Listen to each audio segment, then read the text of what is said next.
Hey everybody, this is Andrew from TS for Tech, and in today's video I'm taking a look at another laptop from BHWW.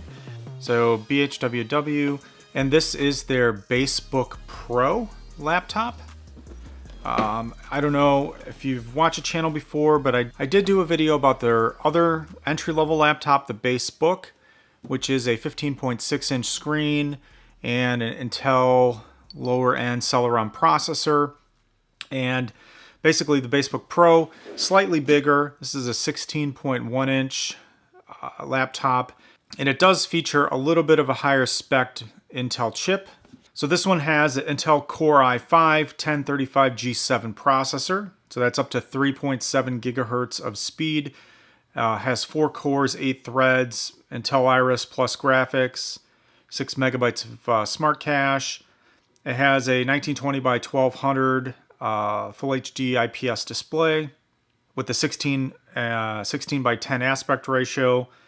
So like I said, BaseBook Pro, 16.1 inch. This is space gray, 32 gigabytes of RAM and 1 terabyte of disk space. So, and that's a PCIe SSD, so it should be pretty fast as well. So like my other laptop reviews, right now I'm just going to go ahead and unbox this. We'll take a look at the laptop, see what you get in the package, and then I'll do some benchmark tests. And I will be interested to see how this one performs because it is a little bit more of a high-end CPU. Not high-end, but you know, definitely more performant than the N95 or the Celeron kind of range of processors.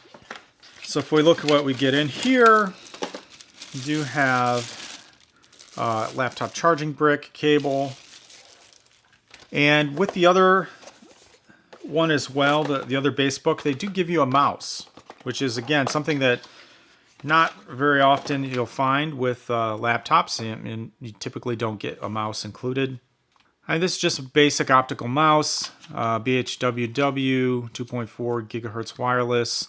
So you do need the little dongle here, right? So plug this into your computer, turn it on, takes a AA battery, and you have a mouse. So I think that's pretty nice. And for what you get in the box, I mean, that's basically it. There is a little bit of a user manual here at the top. Some other information, warranty card, support card, etc. But yeah, so you have that. That just slips right in there. So, you know, basic packaging.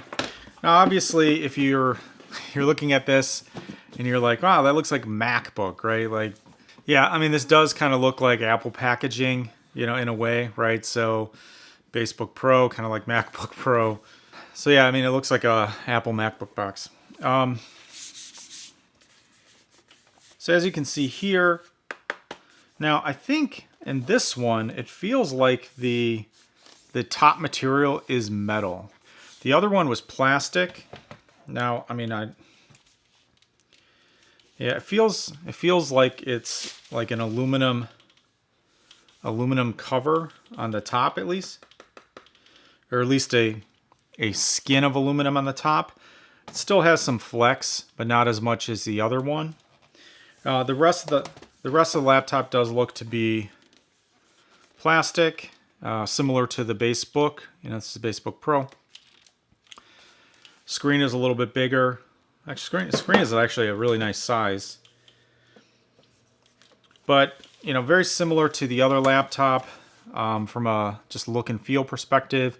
You have your power adapter there. You got a USB-C, HDMI, USB 3, Kensington lock, micro SD card, a couple more USBs. You got your Ethernet port, headphone jack.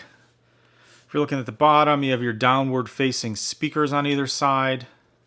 Got a vent up there. You've got big rubber foot across the top and a couple rubber feet at the bottom. But overall, it's not too heavy, even though it is a bigger laptop. They do kind of maintain a pretty slim profile there. Got your BHWW logo there. Yeah, I mean, overall, it's a nice looking laptop. So up at the top, you do have, as you can see, a webcam that has a built-in privacy filter, so you can open and close that if you don't want to, if you want to kind of block your webcam, which is nice. I will go ahead and peel this off. There is a screen protector. So the screen is not super glossy. It's kind of like a matte screen. And as you can see there, BaseBook Pro. Screen looks nice. Keyboard looks nice. Very similar to the other keyboards. Got this chiclet type keys. Obviously kind of looks like a Mac as well. You can see here there's these like screen printed. It's like these screen printed dots here to kind of represent speakers, but in this one there are some speaker holes at the bottom.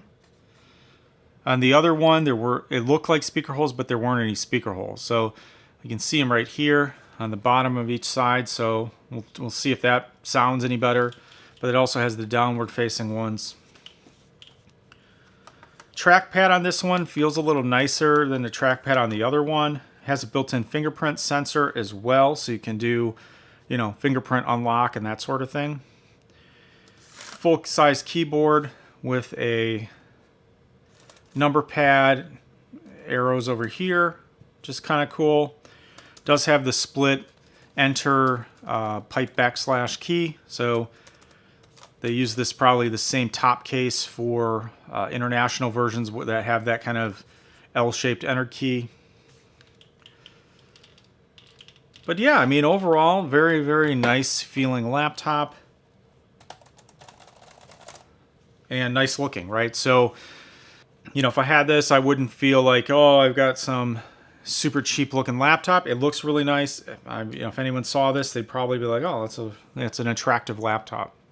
So I'm going to go ahead and boot this up, and we'll run some various benchmarking and all of that, and kind of see how it compares to the original BaseBook, the kind of the base version of the BaseBook. And I'll maybe throw some comparisons on the screen. I'll also talk through some of the more detailed specs. Like I said, this one does have 32 gigs DDR4 memory, has a 1 terabyte PCIe SSD. So, you know, we'll do a disk mark test and all of that, kind of see what the speed is like. Now, this one over the other will probably have a better chance at playing some games, right? The other one was very much targeted more towards students, you know, kind of general business applications, things like that, where you're not kind of pressing the CPU a lot. This one should have a little bit more headroom just because it is an Intel i5. It's core processor, like I said, 4 cores, 8 threads. Some upgraded components as it compares to the other one. So I'm going to go ahead, jump over, set this thing up, and we'll hop on over and start looking at some of the benchmark tests. So as you can see here, I did run a Crystal disk mark test, and this is a PCIe SSD, and it scored pretty well on the reads and writes. The second test I did, I went and ran a Geekbench, the GPU and the CPU tests, and you can see on the next screen here, I get 1621 and 4211 for the single core, multi-core CPU tests,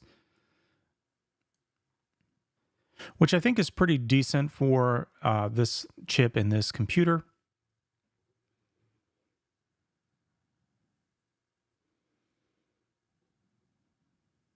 And then for the graphics, I got a 6897. So this should be able to play some, you know, basic games, things like that.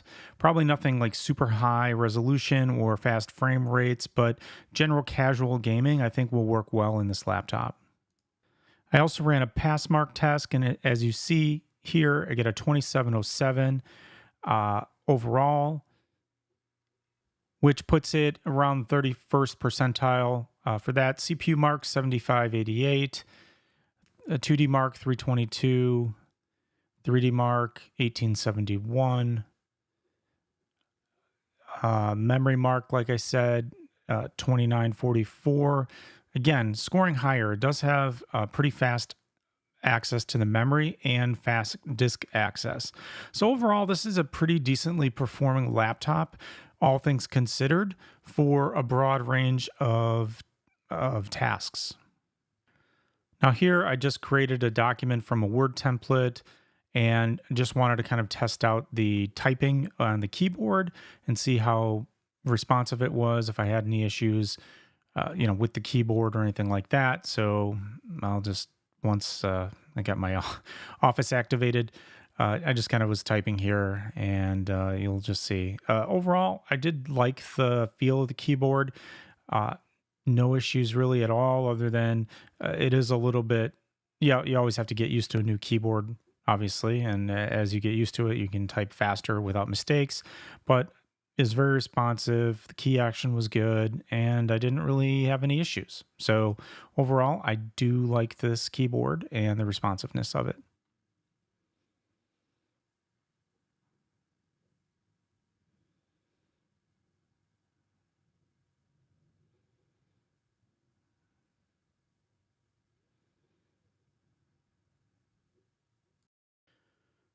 I also opened PowerPoint just so I can see, kind of what that acts like, created from a template as well.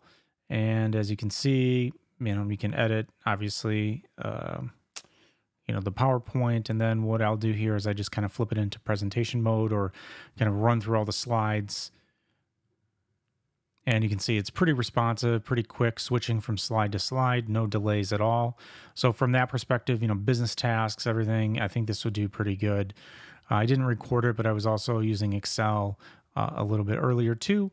And yeah, overall, very responsive with just general office related programs and tasks.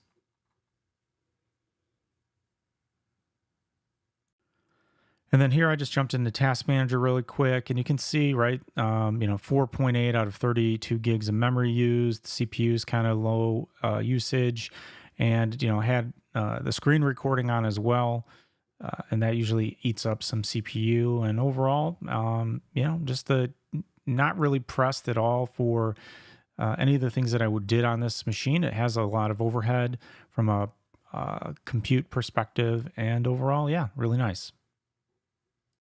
And here I'm just kind of playing back a video stream via YouTube full screen in 1080p just to see if there was any hiccups on the streaming, and it was fine. Hey everybody, this is Andrew from T is for Tech. And in today's video, if you can't already tell, I'm taking a look at a lightsaber from Art Sabers. If you are in the market for this sort of thing, I'm sure some of the other types as well. Yeah. Yeah, and this is basically the whole thing. Table. So what I'm a tutorial video on how to use it.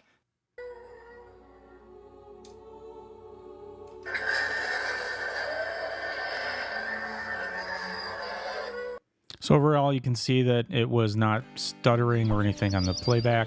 Here I'm just loading this Big Farm mobile harvest game just to see some of this gameplay. This is more 2D gameplay, not 3D or anything like that. And this worked fine as well. No issues.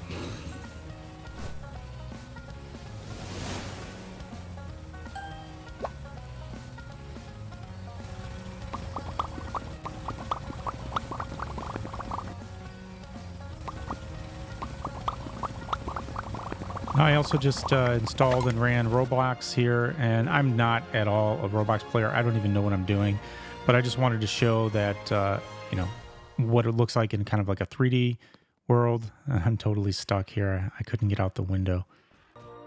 But as you can see, these types of 3D games, Minecraft, Roblox, not a problem at all. This can certainly handle it without any, any issues or frame skipping or anything like that. You will probably have a little bit more of a problem if you try to go into something like, Grand Theft Auto, Fortnite, those sorts of things. You might have to really tone down the graphics in order to get some performance because it is the Intel Iris integrated, GPU. But this does have pretty good CPU power for, an i5 mobile processor.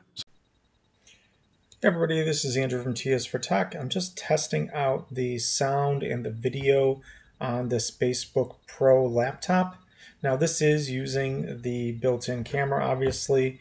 And I mentioned when I did the unboxing, this does have a built-in privacy shutter, so I just shut it and I opened it right back up. So that's nice if you want to just kind of not be on camera. You don't have to have some external thing covering it up. You can just use that. So overall, I mean, I'm in a basement now in my studio area, and I just have some overhead incandescent lights, and it looks pretty good on here. Now, I think this looks a little bit better than the BaseBook that I reviewed about a month ago or so. If I recall that camera, it seemed like it might have been a little bit more washed out or just noisy in this light. So this one actually looks a little bit better. So I'm not sure if the difference of the cameras between the two, but this one definitely does look better. And there's a little less lag from when I'm talking and what I'm seeing on the screen in this case. So overall, I think this probably will work well for video conferencing, for work or school or whatever. This doesn't look much different than an external webcam that I use on my Mac. So this actually looks pretty good. Now, I don't know what the sound sounds like yet. I will hear that when I play it back as part of the video editing. But overall, it looks like it has a pretty decent quality for this kind of mid-range laptop. So this is the Amazon listing. As you can see, I don't know why they do this. The list price says it's $9.99. There's a coupon that automatically applies for $250 off. And if you do use the link in the description of this video, you can get an additional, I believe, 25% off, bringing the total down to around $500. And for around $500, I think this is a pretty good value. Like I said earlier on in the video, the Intel Core chip, the 32 gigs of RAM, terabyte of space, the screen, all that stuff. You get a lot of inputs and quite a bit of performance, again, for like this mid-range laptop. And I think it's overall a compelling value. So I will link to this in the description, like I said, with the promotion codes. You can save 25%, I believe, through the end of this year. I don't know what the price is going to look like after the end of 2023. So you might have to check, depending on when you're watching this video, what the price is at that time. But yeah, if you have any questions, go ahead and post those below. I'll be happy to answer them. And if you are not a subscriber, I would appreciate you consider subscribing. I have a ton of people that watch this videos and watch my channel that are not subscribed. So that would be super helpful if you would do that. This is Andrew from TS for Tech. Thanks for watching, and I'll see you next time.